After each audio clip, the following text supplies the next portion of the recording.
Hello student, कैसे हैं आप सब लोग। हम आशा करते हैं कि आप सब लोग ठीक होंगे। हम लोग चर्चा कर रहे थे भारत के संविधान पर, जिसमें हमने शासन प्रणाली, संवैधानिक विकास और संविधान के निर्माण को पढ़ा। संविधान के निर्माण में हमने अगस्त प्रस्ताव, क्रिप्स प्रस्ताव, कैबिनेट प्रस्ताव आदि को पे चर्चा की थी पिछली क्लास में। संविधान सभा का जो गठन हुआ था वो कैबिनेट प्रस्ताव के आधार पर हुआ था, और कैबिनेट प्रस्ताव के दो महत्वपूर्ण जो प्रस्ताव थे वो पहला था कि संविधान सभा का गठन होगा, और दूसरा था कि अंतरिम सरकार का गठन होगा। तो आज हम जो चर्चा स्टार्ट करेंगे वो अंतिम सरकार से करेंगे कि अंतिम सरकार क्या होती है। जब अंग्रेज भारत को छोड़कर जाएंगे तो भारत में कोई चुनी हुई सरकार नहीं होगी, और वो चुनी हुई सरकार कब बनेगी? जब भारत का संविधान बन जाएगा, और जब भारत का संविधान बन जाएगा तो भारत का संविधान बनने के पश्चात चुनाव होंगे, तब निर्वाचन होकर निर्वाचित सरकार बनेगी। तो अंग्रेज के छोड़ के जाने और नई सरकार बनने के बीच के समय में कौन भारत को शासित करेगा, कौन भारत के प्रशासनिक विधायी कार्यों की देखरेख करेगा, इसके लिए एक सरकार का गठन होगा, और इसी सरकार को अंतिम सरकार कहा गया।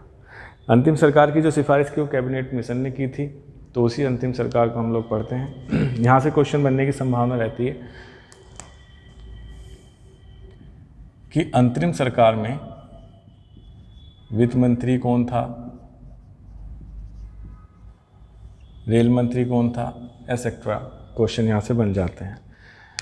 अंतरिम सरकार में हम लोग एक चीज़ देखते हैं कि अंतरिम सरकार का जब गठन हुआ था तो प्रारंभ में मुस्लिम लीग ने इसमें शामिल होने से मना किया था, लेकिन फिर मुस्लिम लीग इसमें बाद में शामिल हुई थी, और इस तरह अंतरिम सरकार में कुल सदस्य संख्या 15 हो गई थी, जो कि पहले 13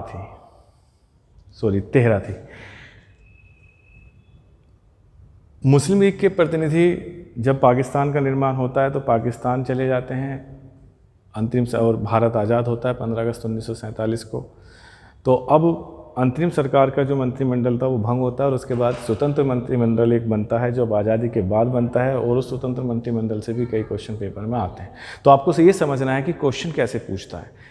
ध्यान देंगे, अगर क्वेश्चन में वो देकर पूछ रहा है कि अंतिम सरकार में शिक्षा मंत्री कौन था, तो हम आंसर करेंगे अंतरिम सरकार से। लेकिन अगर उसने क्वेश्चन पूछा कि भारत का पहला शिक्षा मंत्री कौन था, तब हम स्वतंत्र मंत्रिमंडल से आंसर करेंगे, जो कि 1947 के बाद गठित होता है।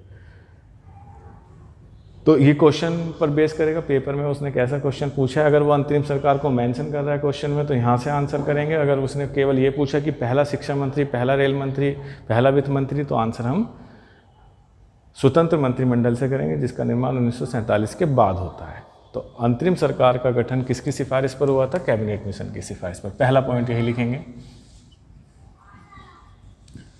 अंतरिम सरकार का गठन कैबिनेट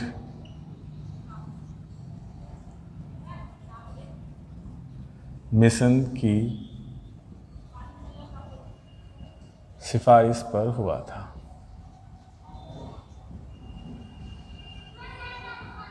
तो पहला पॉइंट याद रखेंगे कि अगर क्वेश्चन आता है कि कैबिनेट मिशन का गठन, अंतरिम सरकार का गठन किसकी सिफारिश पर हुआ, तो कैबिनेट मिशन की सिफारिश पर हुआ था।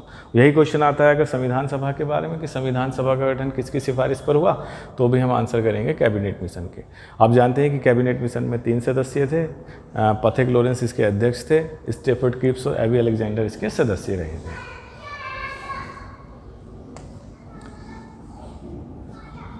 24 अगस्त 1946 को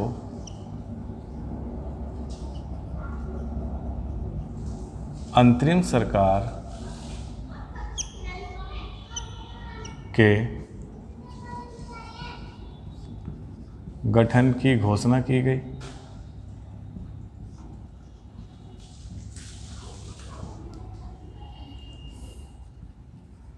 दो सितंबर 1946 को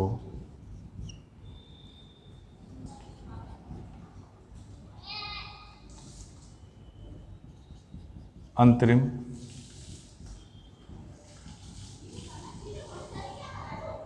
सरकार का गठन किया गया। तीनों ही में मोस्ट इम्पोर्टेंट पॉइंट है। ये और ये तो मोस्ट इम्पोर्टेंट है, इनको तो ज़रूर याद करें कि गठन किसकी सिफारिश हुआ कैबिनेट मिशन की, और कब हुआ 2 सितंबर 1946 को। एक पॉइंट और यहाँ पे लिख लेते हैं, अध्यक्ष और उपाध्यक्ष सहित प्रारंभ में इसमें 13 सदस्य शामिल थे।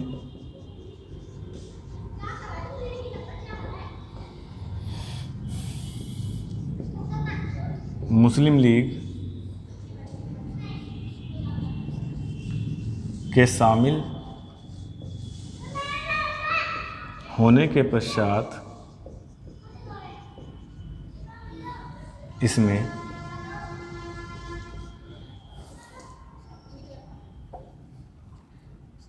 15 सदस्य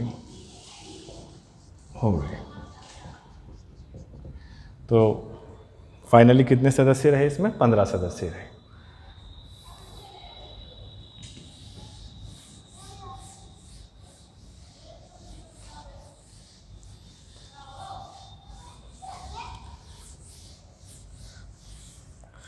तो यहाँ हम इनकी एक लिस्ट बनाएंगे और आपको ये बहुत ज़रूरी रूप से याद करना है कि किस व्यक्ति को कौन सा विभाग दिया गया था। तो यहाँ पे कॉलम बना लेते हैं,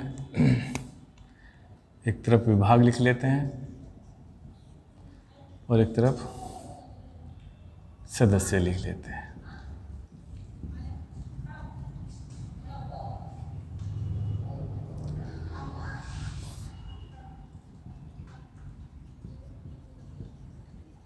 अध्यक्ष, अगर पूछे कि अंतिम सरकार का अध्यक्ष कौन था तो उस समय वायसराय था लॉर्ड माउंट बेटन।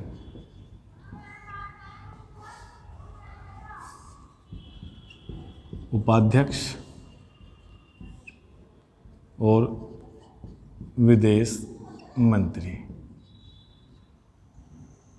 यानी उपाध्यक्ष भी और विदेश मंत्री या विदेश मंत्रालय जिसके पास था वो व्यक्ति थे जवाहरलाल नेहरू।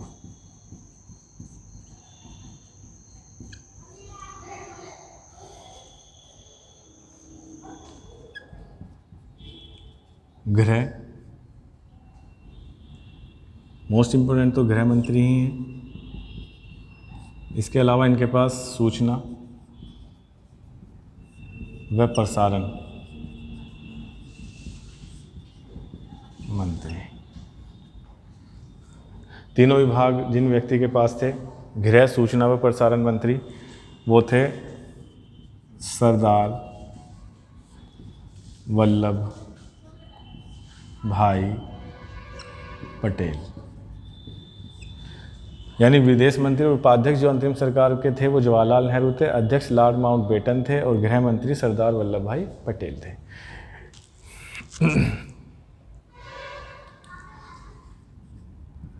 खाद्य एवं कृषि, यानी फूड एंड एग्रीकल्चर डिपार्टमेंट जो था वो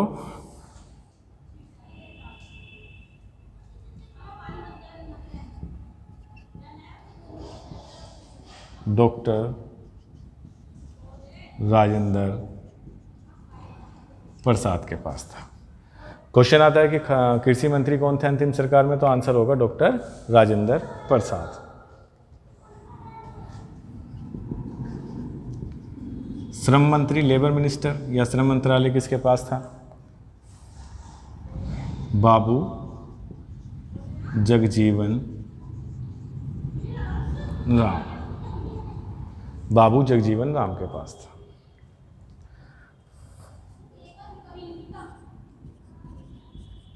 रक्षा, सरदार बलदेव सिंह। सरदार बलदेव सिंह।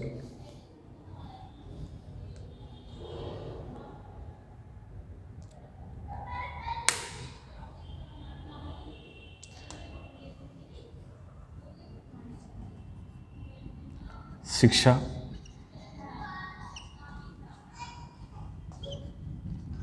सी राजगोपालाचारी,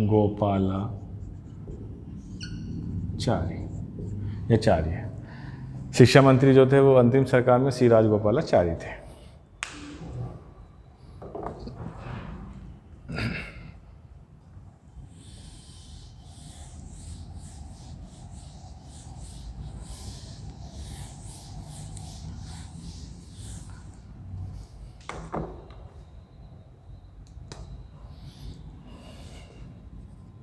रेल मंत्रालय,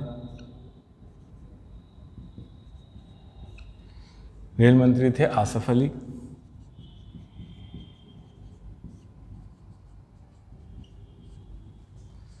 रेल मंत्री थे Asaf Ali.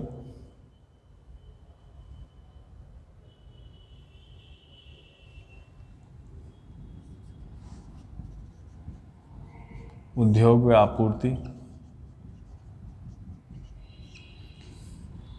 John Mathai. John Mathai.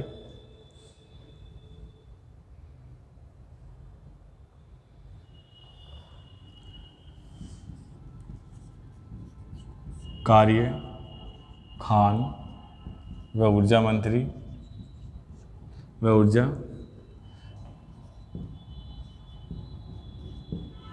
CH Bhabha.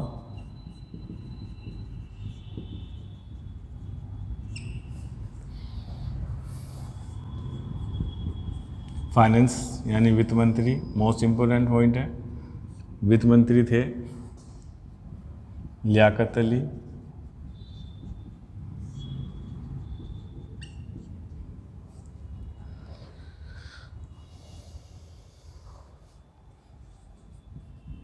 संचार,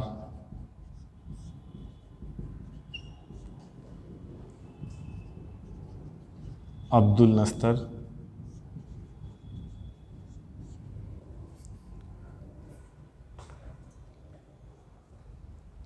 स्वास्थ्य,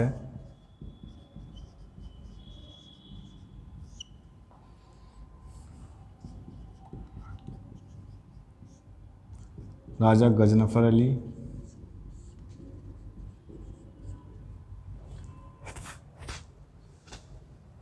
वाणिज्य,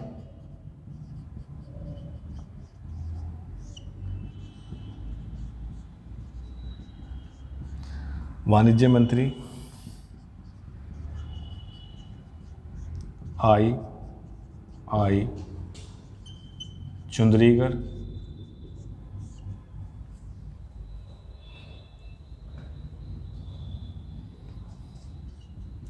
विधि यानी कानून, विधि मंत्री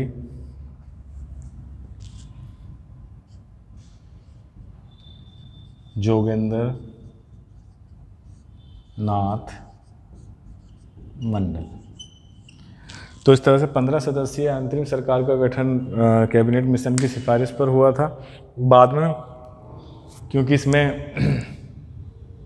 मुस्लिम लीग शामिल हुई थी तो इसलिए जहां पहले 13 सदस्य शामिल थे वहीं बाद में इसमें 15 सदस्य हो गए थे। क्वेश्चन अगर ये आता है कि इनमें से कौन कौन जो मंत्री थे वो शामिल थे मुस्लिम लीग में या मुस्लिम लीग के थे, तो ये जो प्रतिनिधि हैं ये मुस्लिम लीग के प्रतिनिधि हैं।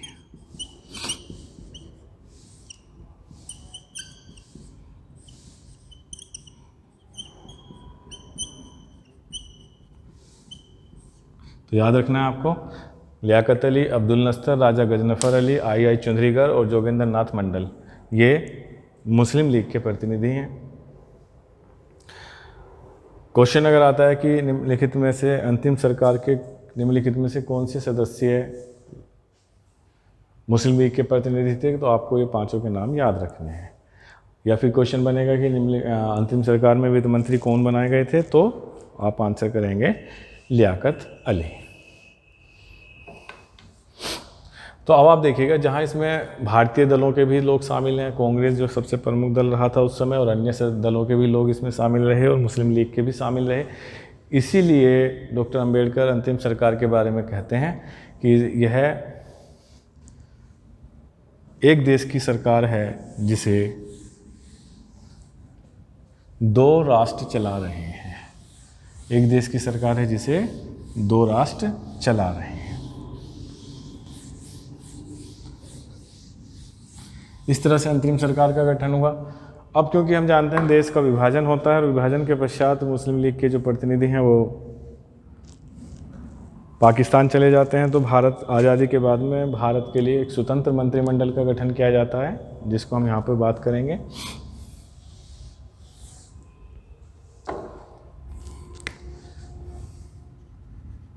स्वतंत्र भारत का प्रथम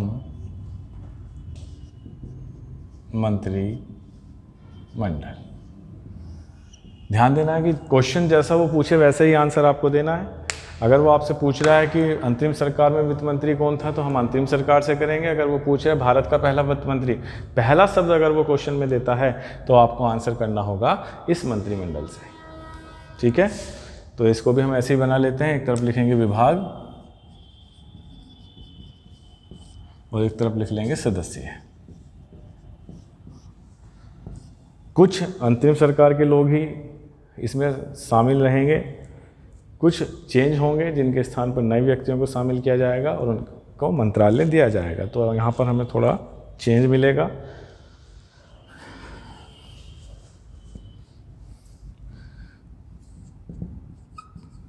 अध्यक्ष अगर पूछेंगे तो वही हैं उस समय जो वायसराय थे, लॉर्ड माउंट बेटन।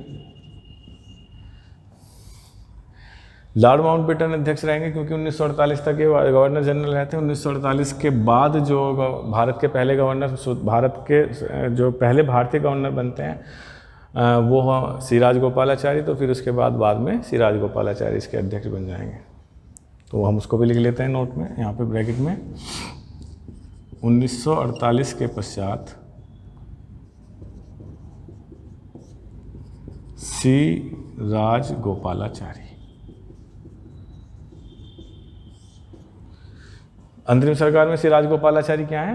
वो शिक्षा मंत्री हैं। लेकिन जहाँ लॉर्ड माउंटबेटन गवर्नर जनरल 1948 तक रहते हैं और 1948 के बाद में भारत के जो पहले भारतीय गवर्नर जनरल बनते हैं वो श्री गोपालाचारी बनते हैं।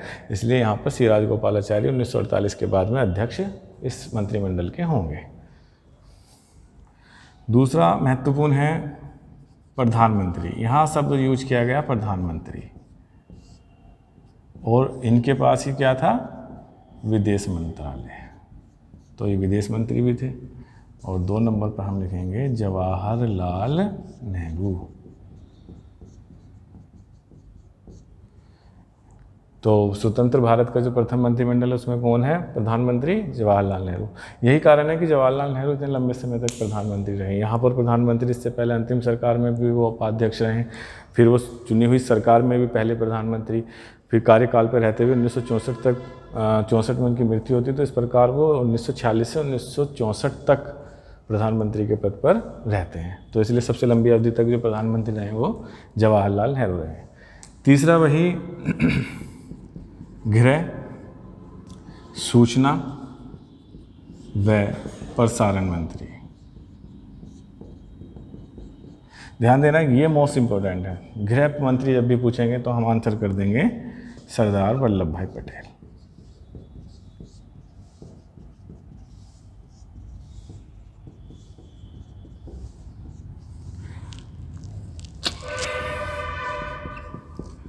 खाद्य एवं कृषि,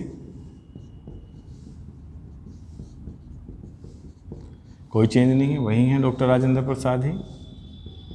डॉक्टर राजेंद्र प्रसाद।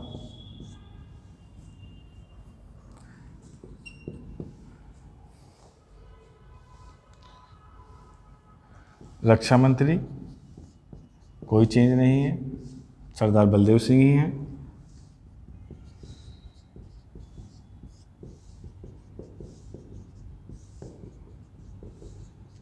सरदार बलदेव सिंह हैं।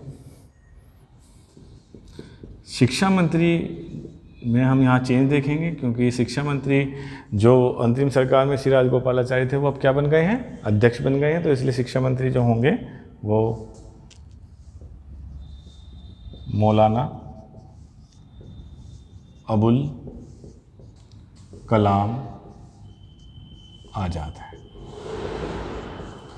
तो क्वेश्चन अगर आता है कि भारत के पहले शिक्षा मंत्री कौन थे, तो मौलाना अबुल कलाम आज़ाद, और अंतिम सरकार में शिक्षा मंत्री कौन थे, तो श्री राजगोपालाचारी।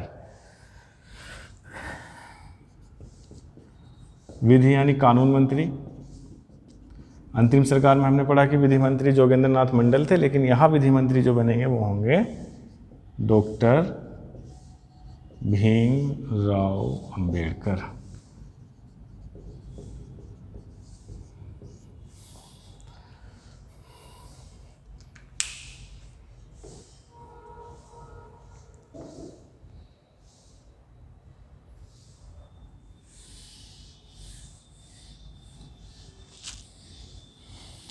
रेल मंत्री की अगर हम बात करें तो अंतरिम सरकार में कौन थे, आसफ अली।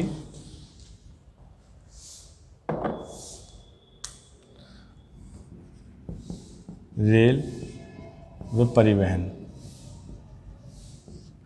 और यहाँ कौन बनेंगे, जॉन मथाई। जॉन मथाई। श्रम मंत्री जो पहले थे वही अब बनेंगे,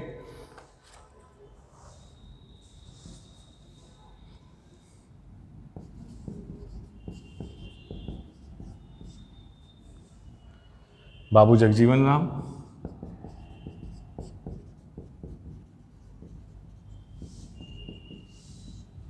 बाबू जगजीवन राम। वाणिज्य मंत्री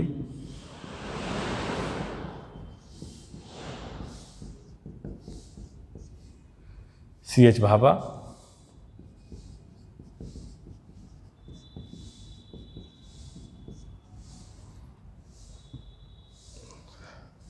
संचार मंत्री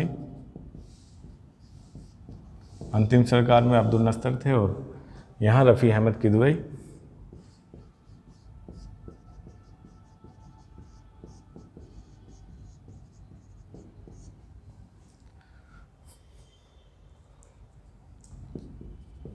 स्वास्थ्य मंत्री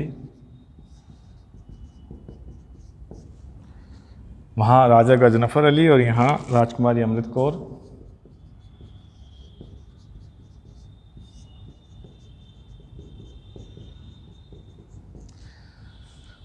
ये पहली महिला के मंत्री भी हैं।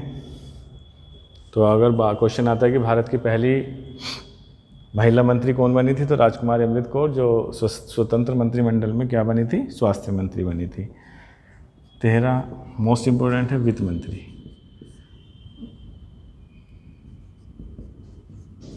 तो यहाँ ध्यान देना है आपको, वित्त मंत्री अगर अंतिम सरकार से पूछ रहे हैं तो लियाकत अली है, लेकिन अगर यहाँ पूछें कि भारत का पहला वित्त मंत्री कौन था, तो षणमुखम चेट्टी। षणमुखम चेट्टी।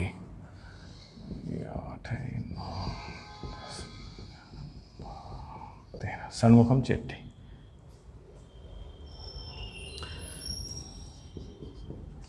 उद्योग मंत्री डॉक्टर श्यामा प्रसाद मुखर्जी।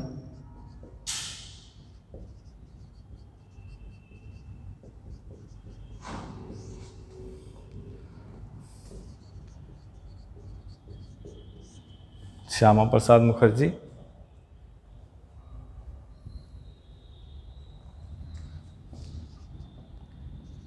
ऊर्जा मंत्री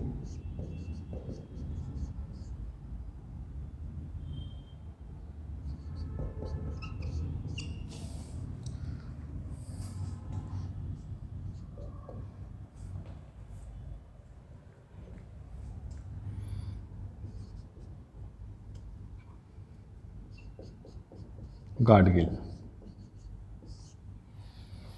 तो इस तरह से 15 सदस्य इसमें शामिल थे, और कुछ इसमें मोस्ट इम्पोर्टेंट है, जैसे ये बहुत आया हुआ है पेपर में। पहले वित्त मंत्री भारत के षणमुखम चेट्टी रही हैं। पहली केंद्रीय मंत्री महिला राजकुमारी अमृत कौर, जो स्वास्थ्य मंत्री थी। तो अगर क्वेश्चन आता है कि पहले मंत्री, तो हम यहाँ से आंसर करेंगे। अगर अंतिम सरकार देकर पूछ रहा है तो हम वहाँ से आंसर करेंगे, जो अंतिम सरकार की हमने लिस्ट बनाई थी। तो ये सब जो हमने अभी पढ़ा, कैबिनेट मिशन के प्रस्ताव के आधार पर संविधान सभा का गठन हुआ, कैबिनेट मिशन के प्रस्ताव पर अंतिम सरकार का गठन हुआ। आज़ादी के बाद में ये परिवर्तन हम इसमें देखते हैं।